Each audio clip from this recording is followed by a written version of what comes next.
तू स्वागत है। आपका एक नई कहानी पर बात करेंगे कि कैसे एक लड़का अपने प्यार को लेकर और अपने शौक को लेकर एक दुविधा में फंसा हुआ है। तो शुरू करते हैं हमारी वीडियो। यह कहानी एक लड़के और एक लड़की के बीच की है, जिसमें लड़का अपने प्यार और अपने शौक के बीच दुविधा में फंसा हुआ है। यह कहानी हमें यह सिखाती है कि कैसे सपने और दिल के बीच एक सही संतुलन खोजने की कोशिश करना चाहिए। तो कहानी है यह एक लड़के की है जो कि बहुत ही उत्साह से भरा हुआ था। उसे हमेशा कुछ ना कुछ करना ही होता था। कभी गाना गाएगा, तो कभी नाचेगा, तो कभी कुछ और काम करेगा। उसका सपना था कि उसे एक बहुत बड़ा सिंगर बनना है। वो कोशिश तो करता है, लेकिन वह बन नहीं पाता है। वह गाने में वह दर्द नहीं डाल पाता है जो बाकी गाने में होते हैं, और उसे यह चीज समझ में नहीं आती दर्द गाने में कैसे लाएं। वह एक दिन बैठ के अपने गाने की प्रैक्टिस कर रहा होता है। उसे एक लड़की दिखती है जो बहुत खूबसूरत होती है। उसे देखते ही अपना गाना रोक देता है और उसे देखने लगता है। वह लड़की दिखने में किसी बड़े घर की लग रही थी। यह लड़का बस उसे घूरे जा रहा था। फिर वह लड़की वहां से चली जाती है। फिर यह लड़का उसी के बारे में सोचता रहता है कि उसको देखने के बाद से मेरा भी किसी काम में मन नहीं लगता है। मैं उसी के बारे में सोच रहा हूं सुबह शाम कि कौन थी वो, कहां से आई थी, नाम क्या था उसका, मैं उसे वापस कब मिलूंगा, कहां मिलेंगे। बस उसी के बारे में सोचते सोचते हो एक गाना लिख देता है उसकी यादों में, जो कि बहुत ही अच्छा होता है। फिर यह रोज इस जगह हमेशा जाया करता था ताकि वह लड़की उसे वापस दिख सके, लेकिन हर रोज वो नहीं दिखती थी। एक दिन वह लड़की वापस आती है। तब यह लड़का उसके पास जाता है और उससे बोलता है कि सुनो, तुम मुझे अच्छी लगने लगी हो। जब से मैं तुम्हें पहली बार देखा था तब से मैं तुम्हें भूल नहीं पा रहा हूं। सुबह शाम बस तुम्हारी ही यादें आती रहती हैं मुझे। तुम हो कौन? तुम्हारा नाम क्या है?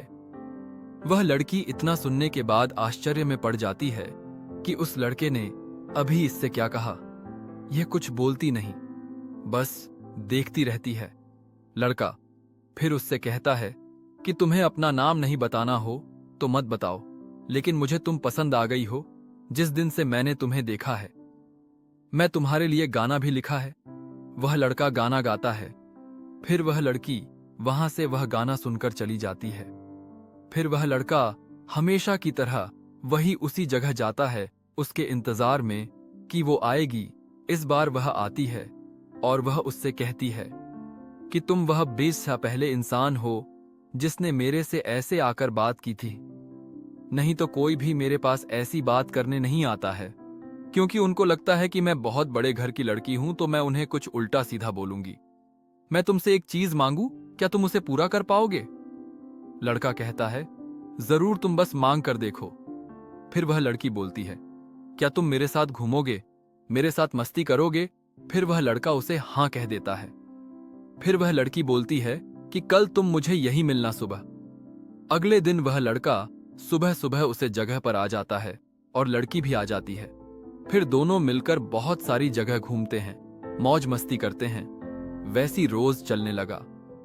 वह लोग रोज नई नई जगह पर जाने लगे, घूमने लगे, पर मौज मस्ती करते थे। तो एक दिन लड़की नहीं आई। यह लड़का बेचैन होने लगा कि कहां गई होगी, क्यों नहीं आई है। ऐसे ही दिन गुजरते गए, दिन हफ्तों में बन गए, लेकिन वह लड़की नहीं देखी। फिर ऐसे ही कुछ हफ्तों बाद वह लड़की आती है।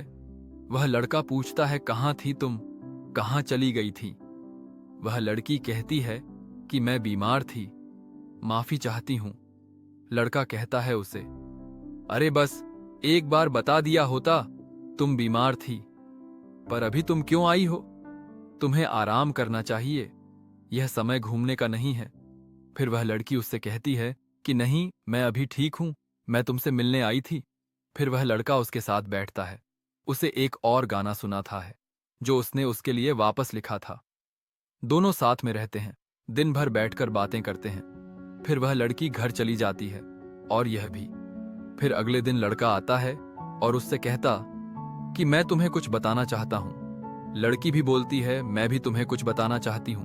कि लड़का बोलता है पहले तुम बोलो। लड़की बोलती नहीं, पहले तुम बोलो फिर मैं बोलूंगी। लड़का बोलता है ठीक है। लड़का कहता है कि उसे किसी बहुत बड़े स्टूडियो ने बुलाया है। ऑडिशन के लिए उनको मेरे गाने बहुत अच्छे लगे हैं और मुझे बुलाया है, तो मुझे शहर जाना है कुछ हफ्तों के लिए। वह लड़की खुश हो जाती है और कहती है यह तो बहुत सही बात है, अब तुम भी बड़े सिंगर बनोगे, लोग तुम्हारा आगे पीछे भागेंगे, हर जगह तुम्हारा ही नाम होगा। लड़का कहता है पता नहीं क्यों, लेकिन कुछ बात तो है तुम में। लड़की कहती है मैं हूं ही खास, क्या बताऊं। दोनों हंसते रहते हैं, बातें होती है। फिर लड़का पूछता है तुम कुछ बताने वाली थी ना, बताओ तुम क्या बताने वाली थी। लड़की बोलती है अभी रहने दीजिए, फिर कभी आप अपने ऑडिशन पर ध्यान दीजिए, ठीक है। फिर वह दोनों थोड़ी और बातें करते हैं और वहां से चले जाते। फिर वह लड़का अपना ऑडिशन देने बाहर जाता है। वह अपने ऑडिशन देता है, लोगों को उसके गाने पसंद आते हैं और वह उसे थोड़ा और समय रुकने बोलते हैं कि उनके साथ एक गाना रिकॉर्ड कर ले। और यह लड़का मन जाता है। यह चाहता था कि लड़की को सुना सके जिससे यह पसंद करता है, वह उसे देखे कि यह बड़े सिंगर बनने की शुरुआत है। वह बहुत खुश था। वह लोग गाना रिकॉर्ड करते हैं तो कुछ हफ्ते कुछ महीने में बदल जाते हैं, तो कुछ गाने गा चुका होता है, उसकी एल्बम रिलीज होने वाली होती है। फिर वह उसी जगह उस लड़की का इंतजार करने बैठ जाता है। तो कुछ हफ्ते बैठता है लेकिन वह लड़की नहीं आती है। वह परेशान होने लगता है कि इसे क्या हो गया, कहां गई है फिर एक दिन एक आदमी आता है, उस लड़के को कहता है कि यह तुम्हारे लिए है। लड़का सोचता है कि इसमें क्या है और वह सामान ले लेता है। जब उसे खोलता है तो उसमें उसको खत मिलता है, तो वह उसे पढ़ता है तो वह खत उस लड़की का था। वह लिखती है कि इस बॉक्स में तुम्हारे लिए एक खास चीज है, मेरे हाथों से बनाया हुआ लॉकेट जो तुम्हें पसंद आएगा। मैं तुम्हारा इंतजार कर रही थी जब तुम चले गए थे कुछ हफ्तों के लिए। मुझे लगा तुम कुछ हफ्तों में आओगे, मैं आई थी लेकिन तुम थे नहीं। तो याद है तुम्हें मैंने कहा था कि मुझे भी तुमसे कुछ कहना है। मुझे यह कहना था कि मुझे एक जानलेवा बीमारी है, मेरे पास ज्यादा समय नहीं है। जिस दिन तुमने मुझे आकर कहा था कि तुम बस मेरे बारे में सोचते हो, वही दिन से मैं भी तुम्हारे बारे में सोचने लगी थी। कि मेरा एक दोस्त है कि मेरे जाने से पहले मेरे साथ था, जो मेरे साथ बहुत सारी जगह घुमा। मुझे तुमसे एक आखिरी बार मिलना था पर तुम आ नहीं सके क्योंकि वह मेरा आखिरी समय था, मेरे पास और ज्यादा समय नहीं था। तुमने कहा था कि तुम कुछ हफ्तों में आओगे लेकिन तुम नहीं आए, तो तुम दुखी मत होना, तुम बस अपने गाने पर ध्यान देना और एक बहुत बड़े सिंगर बनना। मैं जा रही हूं बाहर इलाज के लिए जिसमें मेरे बचने के चांसेस 2% है, लेकिन फिर भी मुझे इस बात का गम नहीं है कि मैं मरने वाली हूं।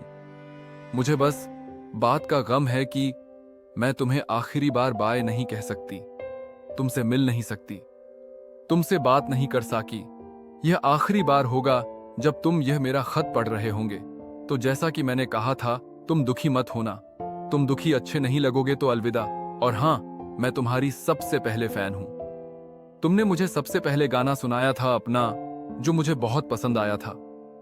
यह पढ़ने के बाद वह लड़का बहुत ज्यादा दुखी हो जाता है और रोने लगता है।